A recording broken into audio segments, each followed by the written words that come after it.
এক একটা বস্তায় ওজন হচ্ছে 130 কেজি, 38 কেজি, 35 কেজি করে। আর এই মিটারে যে কত বড় কারসাজি করে নিয়ে আসছিল, পরবর্তীতে ধরা পড়ছে আর ব্যাপারী পালাইছে। ব্যাপারী বাড়ি হচ্ছে কলিয়া, ধান মাপতে আসছে, সাথে নেদারের এক ব্যাপারী আছে আমাদের পাশে গ্রাম। তো আমার জীবনে এত বড় বড় বস্তা দেখি না, যে এক একটা বস্তায় 130 কেজি করে ধান আঠে, তার মানে প্রায় 3 মনের উপরে। আর যারা ধান বিক্রি করবেন এরকম ব্যাপারীর থেকে সতর্ক থাকবেন, জানে আপনার ধানে কোনো চুরি করতে না পারে।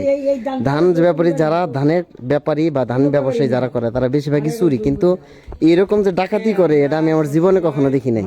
যে এক একটা বস্তা নিয়ে আসছে, যেখানে বস্তা 2 মণ করে ধান নেয়, সেখানে বস্তা নিয়ে আসছে এমন বড় বড়, যে বস্তায় এক একটা বস্তায় 130 কেজি করে ধান, প্রায় 2 মণ, 3 মণ 10 কেজি করে ধান নিচ্ছে।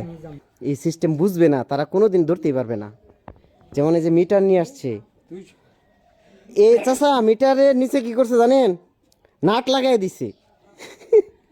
এই যে চাচার মিটারের নিচে নিচে নাট লাগাই, সামনে পিছনে যাবেন না একই ওয়েট, 5 জন দাঁড়ালে একই ওজন আসবো। না চাচা ধান ব্যাপারী, আপনার জীবনে এত বড় বস্তা দেখছেন? এত বড় বস্তা দেখেন নাই? তাহলে এই চুর ব্যাপারীর সাথে আপনি থাকেন কে? না আমি তো ধান মাফি না, যাক।